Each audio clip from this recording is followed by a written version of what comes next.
जय हिंद प्यारे बच्चों। देखिए प्यारे बच्चों, आज की इस वीडियो में हम लोग जो कल का जो पेपर होने वाला आपको जो है साइंस यानी विज्ञान का, इसका 100% ओरिजिनल क्वेश्चन पेपर है प्यारे बच्चों।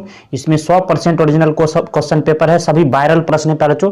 तो इस वीडियो को पूरा अंत तक देखना है ताकि सभी प्रश्न जो है कल जिस तरह से मैंने जो है सामाजिक विज्ञान में धमाल मचाया है, 100% सही आंसर जो है सभी मिला है प्यारे बच्चों, सभी क्वेश्चनों जो है टकरा गया है। तो आज भी जो है पूरी कोशिश है मेरा कि कल का जो आपका साइंस का पेपर होने वाला विज्ञान का 100% सभी ऑब्जेक्टिव टकराएगा। तो प्यारे बच्चों, आपको क्या करना है, इस वीडियो को लाइक कर देना है और वीडियो को पूरा अंत तक देखते जाना है। प्यारे बच्चों, यकीन मानिए, विश्वास सबसे बड़ा चीज होता है। अगर आप विश्वास करते हैं तो कल के पेपर में आप फोड़ के आइएगा, ये मेरा वादा है। तो चलिए इस वीडियो को शुरू करते हैं। देखिए पहला प्रश्न है, पहला प्रश्न से हम लोग स्टार्ट करते हैं। कह रहा है कि निम्नलिखित में से किससे रंध्र के छिद्र घिरे रहते हैं प्यारे बच्चों?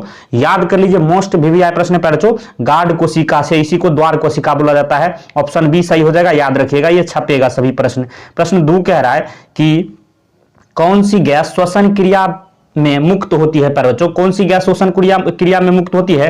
तो याद रखिएगा प्यारे बच्चों, कार्बन डाइऑक्साइड होती है, CO2। ऑप्शन डी सही है, याद रखिएगा। प्रश्न जो है 3 को पढ़िए, क्या कह रहा है प्यारे बच्चों? प्रश्न 3 कह रहा है कि निम्न में से किस रंग की प्रकाश किरण प्रकाश संश्लेषण के लिए सबसे ज्यादा प्रभावी है?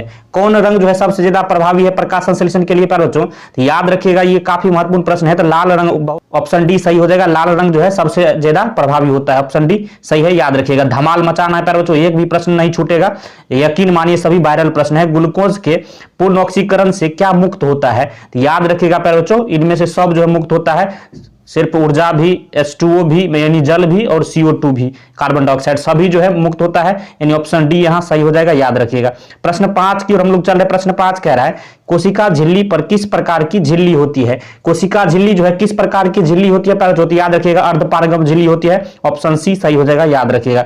प्रश्न 6 को पढ़िए, कह रहा है एटीपी का विस्तारित रूप यानी एटीपी का फुल फॉर्म आपसे पूछा जा रहा है। पर बच्चों एटीपी का फुल फॉर्म क्या होता है? तो याद रखिएगा, एडिनोसिन ट्राइफॉस्फेट, यानी ऑप्शन सी सही हो जाएगा, याद रखिएगा। चलिए चलते अगले प्रश्न की ओर। प्रश्न जो है, देखिए प्यारे बच्चों, वीडियो पसंद आ रहा हो तो लाइक करिए, धमाल मचा देंगे। कल के पेपर आपका होने वाला है, ये सोच के आप इस वीडियो को पूरा देखिए। इस वीडियो को लाइक जरूर करिए, अपने दोस्तों में भी शेयर करिए। प्रश्न 7 का स्टार्च की उपस्थिति की जांच के लिए किस विलयन का उपयोग होता है? याद रखिएगा प्यारे बच्चों, तो आयोडीन का जो है उपयोग होता है। ऑप्शन ए सही हो जाएगा, सही आंसर, याद रखिए। प्रश्न 8 कह रहा है कि प्रकाश संश्लेषण की दर निम्न में से किन कारकों पर निर्भर करता है? प्रकाश संश्लेषण की दर जो है किन कारकों पर निर्भर करता है? पर याद रखिएगा, प्रकाश के गुण पर भी और प्रकाश की मात्रा पर भी, यानी ऑप्शन सी हो जाएगा, ए और बी दोनों, ऑप्शन सी, याद रखिएगा। चलिए चलते अगले प्रश्न की ओर। प्रश्न 8 को पढ़िए। प्रश्न 8 हो गया पर जो प्रश्न 9 की ओर हम लोग चल रहे हैं। प्रश्न 9 कह रहा है कि निम्नलिखित में से कौन ऊर्जा का अनवीकरणीय स्रोत है? पर अनवीकरणीय स्रोत क्या हो जाएगा? तो याद रखिएगा, इसका सही आंसर क्या हो जाएगा? पेट्रोलियम। ऑप्शन सी सही है, याद रखिएगा, काफी महत्वपूर्ण प्रश्न है। प्रश्न 10 की ओर हम लोग चल रहे हैं। कह रहा है कि जीवाश्म ईंधन की ऊर्जा का वास्तविक स्रोत है। जीवाश्म ईंधन की ऊर्जा का वास्तविक स्रोत क्या हो जाएगा? पर याद रखिएगा, सूर्य प्रकाश हो जाएगा, सूर्य, ऑप्शन बी सही है, याद रखिएगा। प्रश्न जो है 11 को पढ़िए, कह रहा है जो दहन कर उष्मा उत्पन्न करते उन्हें क्या कहा जाता है? ईंधन कहा जाता है, याद रखिएगा, ऑप्शन बी सही है। प्रश्न 12 को पढ़िए, यूरो सेकेंड का संबंध है प्यारे बच्चों, यूरो सेकेंड का संबंध किससे है? तो याद रखिएगा प्यारे बच्चों, वायु प्रदूषण से है, ऑप्शन ए सही हो जाएगा, याद रखिएगा। चलिए चलते अगले प्रश्न की ओर। प्रश्न 13 कह रहा है कि श्वेत प्रकाश में वर्ण विक्षेपण उत्पन्न करता है। श्वेत प्रकाश में वर्ण विक्षेपण किसके द्वारा उत्पन्न होता है? तो प्रिज्म के द्वारा होता है, ऑप्शन डी सही है, याद रखिएगा। चलिए चलते अगले प्रश्न की ओर। प्रश्न जो है, प्रश्न 14 को पढ़िए, कह रहा है सौर ऊर्जा को सीधे विद्युत में बदलने वाली युक्ति को कहते हैं। क्या कहते हैं? सौर प्रकाश को सीधे विद्युत ऊर्जा में जो बदल देता है बच्चों, याद रखिएगा क्या कहते हैं? तो सौर सेल कहते हैं, ऑप्शन सी सही हो जाएगा, याद रखिएगा। प्रश्न जो है आगे हम लोग चल रहे हैं। प्रश्न 15 को पढ़िए, क्या कह रहा है? कह रहा है कि निम्नांकित में कौन प्रबल क्षारक है प्यारे बच्चों? तो याद रखिएगा, प्रबल क्षारक क्या हो जाएगा? NaOH, ऑप्शन ए सही है, याद रखिएगा। चलिए चलते अगले प्रश्न की ओर। प्रश्न 16 कह रहा है शुष्क बर्फ का रासायनिक सूत्र क्या है? प्यारे बच्चों जानते हैं शुष्क बर्फ किसको कहा जाता है? कार्बन डाइऑक्साइड को कहा जाता है, तो ऑप्शन बी सही हो जाएगा, याद रखिएगा। चलिए चलते अगले प्रश्न की ओर। प्रश्न जो है यहाँ 17 को पढ़िए, कह रहा है CaOCl2 का प्रचलित या साधारण नाम क्या है प्यारे बच्चों? इसी को ना विरंजक चूर्ण कहते हैं, ऑप्शन सी सही हो जाएगा, याद रखिएगा। प्रश्न 18 कह रहा है कि आयोडीन युक्त नमक है। आयोडीन युक्त नमक कौन हो जाएगा प्यारे बच्चों? तो आयोडीन युक्त नमक जहां NaCl के साथ KiO3 NaCl Ki, ये ऑप्शन ए और बी दोनों सही हो जाएगा, यानी ऑप्शन सी सही है।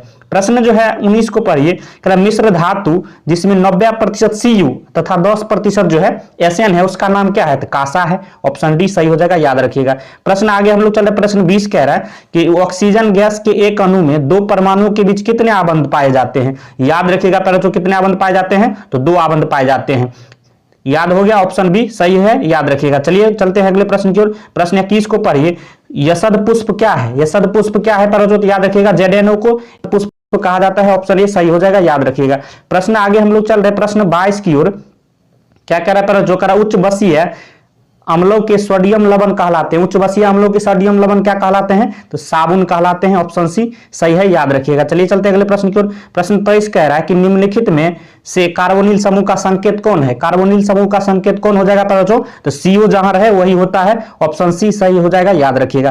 प्रश्न 24 को पढ़िए, क्या कह रहा है? निम्नलिखित कार्बनिक यौगिक में कौन सा जो है यौगिक एल्काइन है? तो यहां जो है एल्काइन कौन हो जाएगा बच्चों? याद रखिएगा, क्लोरोफॉर्म हो जाएगा। ऑप्शन डी सही है, याद रखिएगा। प्रश्न जो है प्रश्न 25 कह रहा है कि कार्बन हाइड्रोजन से संयोग कर बनाता है। कार्बन और हाइड्रोजन मिलकर क्या बनाता है बच्चों? तो हाइड्रोकार्बन बनाता है, याद रखिएगा। ऑप्शन सी सही हो जाएगा। प्रश्न जो है 26 कह रहा है कि बोरोन एवं एल्युमिनियम आवर्त सारणी के किस वर्ग के तत्व है बच्चों?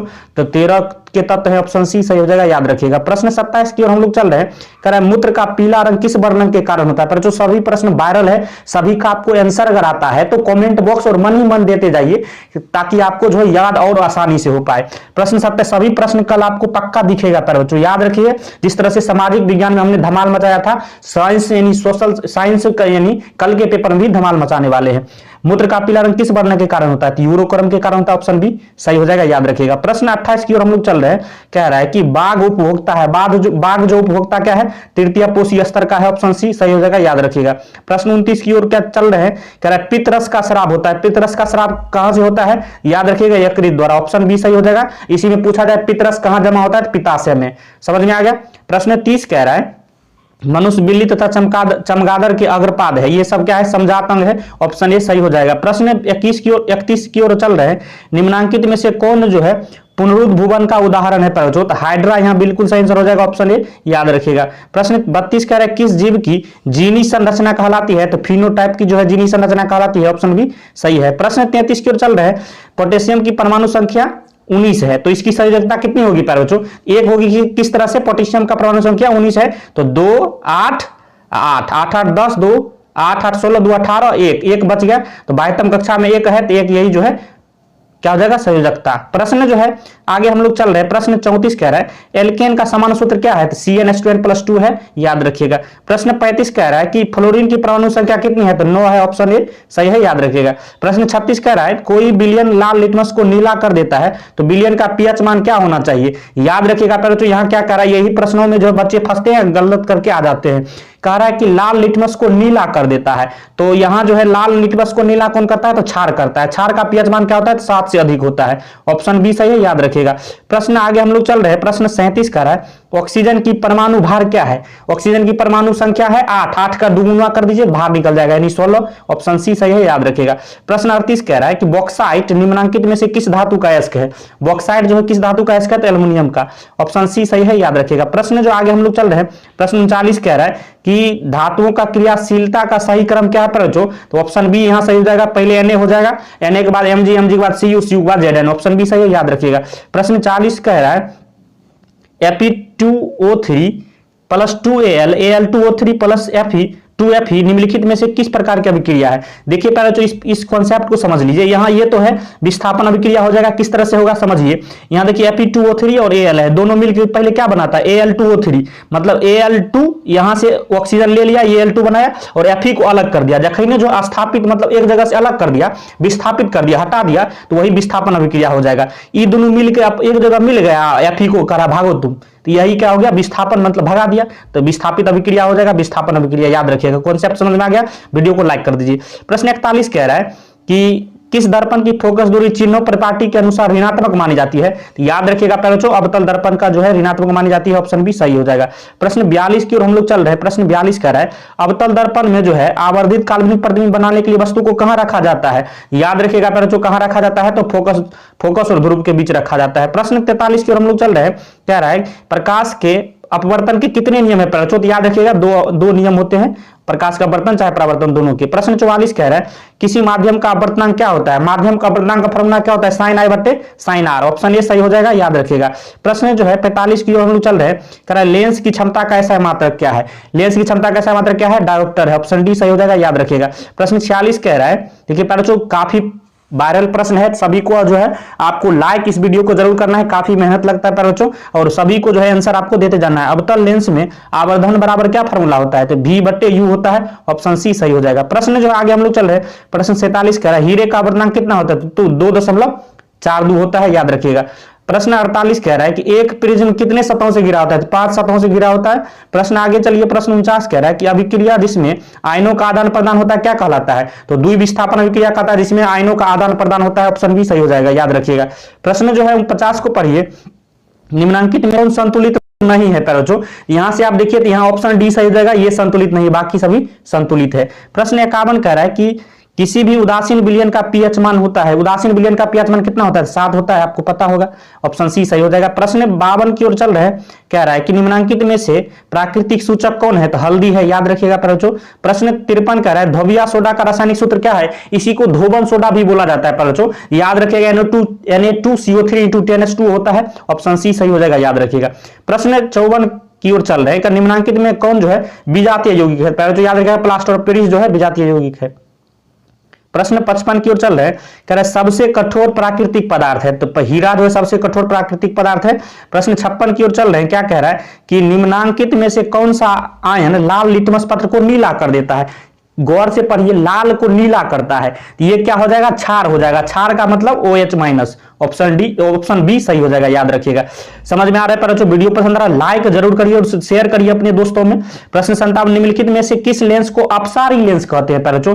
याद रखिएगा, अपसारी लेंस किसे कहा जाता है? तो अवतल लेंस को कहा जाता है। अवतल लेंस को अपसारी लेंस और अभिसारी लेंस उत्तल लेंस को। आगे चल रहे हैं, प्रश्न 58 की ओर कह रहा है कि दृश्य प्रकाश में किस वर्ण का तरंगदैर्घ्य अधिकतम होता है? तरंगदैर्घ्य अधिकतम किसका होता है? तो लाल का होता है, याद रखिएगा। सी ऑप्शन हो जाएगा सही। प्रश्न जो है, प्रश्न आगे चल रहे हैं, प्रश्न 59 का है प्रतिरोध का मान बढ़ाने के लिए प्रतिरोध का जोड़ा होना चाहिए किस क्रम में? समांतर क्रम में। आगे चल रहे प्रश्न 60 कह रहा है कि किस उपकरण में धन और ऋण आवेश का चिन्ह नहीं होता है? तो विद्युत सेल में नहीं होता है। आगे हम लोग चल रहे प्रश्न जो है 61 कह रहा है कि एक अभिसारी किरण पुंज समतल दर्पण पर आपतित होती है, तो परावर्तित किरण पुंज होगा क्या होगा? तो अभिसारी होगा, याद रखिएगा। प्रश्न 62 की ओर चल रहे हैं, चुंबकीय फ्लक्स का ऐसा मात्रक क्या है? याद रखिएगा, पहले जो चुंबकीय फ्लक्स का ऐसा मात्रक वेबर होता है। ऑप्शन सी यहां सही हो जाएगा, याद रखिएगा। प्रश्न 63 कह रहा है कि 1 एमीटर से 0 तथा 2 एम्पियर अंकों के बीच 20 विभाग है, तो एमीटर का अल्पतम मांग लिस्ट काउंट क्या हो जाएगा? तो याद रखिएगा 0.1 एम्पियर हो जाएगा। ऑप्शन बी यहां सही है, याद रखिएगा। चलिए चलते हैं अगले प्रश्न की ओर। प्रश्न 64 की ओर चल रहे हैं। प्रश्न 64 कह रहा है यदि कई प्रतिरोध समानांतर हो तो उसका समतुल्य प्रतिरोध क्या होगा? याद रखिएगा पहले क्या होगा? तो प्रत्येक प्रतिरोध से कम हो जाएगा। ऑप्शन बी सही है। प्रश्न 65 कह रहा है कि लाल रक्त का लाल रंग निम्नांकित में से किस प्रोटीन की उपस्थिति के कारण होता है? तो हीमोग्लोबिन के कारण होता है, आपको पता होगा। प्रश्न 66 कह रहा है कि क्लोरोफिल वर्णक का रंग होता है, क्लोरोफिल वर्णक का रंग कैसा होता है? तो हरा होता है। ऑप्शन डी सही हो जाएगा। प्रश्न 67 कह रहा है कि दंत का कठोरतम भाग क्या है? तो याद रखिएगा इनामिल है। प्रश्न जो है 68 कह रहा है थायरोक्सिन हार्मोन के संश्लेषण में किसका होना आवश्यक है? बच्चों याद रखिएगा किसका होना आवश्यक है? तो आयोडीन का होना आवश्यक है। ऑप्शन बी सही हो जाएगा। प्रश्न 69 कह रहा है अपघटक का उदाहरण क्या हो जाएगा? तो कवक जो है अपघटक का उदाहरण है। ऑप्शन बी सही हो जाएगा। प्रश्न जो है 70 को पढ़िए, पृथ्वी पर ऊर्जा का मुख्य स्रोत क्या है? तो याद रखिएगा सूर्य जो है पृथ्वी पर ऊर्जा का मुख्य स्रोत है। प्रश्न 71 कह रहा है निम्नलिखित में से कौन पर्यावरण का हिस्सा है? बच्चों तो देखिए वायुमंडल भी पर्यावरण के अंतर्गत आता है, उसके बाद जलमंडल भी आता है और स्थल मंडल भी आता है। ऑप्शन डी सही हो जाएगा इनमें से सभी। प्रश्न 72 कह रहा है एक वन पारिस्थितिकी तंत्र में कितने पोषी स्तर होते हैं? बच्चों तो याद रखिएगा ये प्रश्न भी महत्वपूर्ण है, तो 4 जो है पोषी स्तर होते हैं। ऑप्शन डी सही हो जाएगा। प्रश्न 73 कह रहा है फल पकाने वाला हार्मोन है, फल पकाने वाला हार्मोन को क्या कहता है? एथिलीन कहा जाता है। ऑप्शन ए सही हो जाएगा, याद रखिएगा। प्रश्न आगे चल रहे हैं। प्रश्न 74 का गोबर छत्ता है, एक मृत जीवी है, याद रखिएगा। ऑप्शन ए सही हो जाएगा। प्रश्न जो है प्रश्न ओजोन का आणविक सूत्र क्या होता है? तो याद रखिएगा O3 होता है। ऑप्शन बी सही हो जाएगा। प्रश्न आगे चल रहे प्रश्न 76 कह रहा है कवक में जो है पोषण की कौन सी विधि पाई जाती है?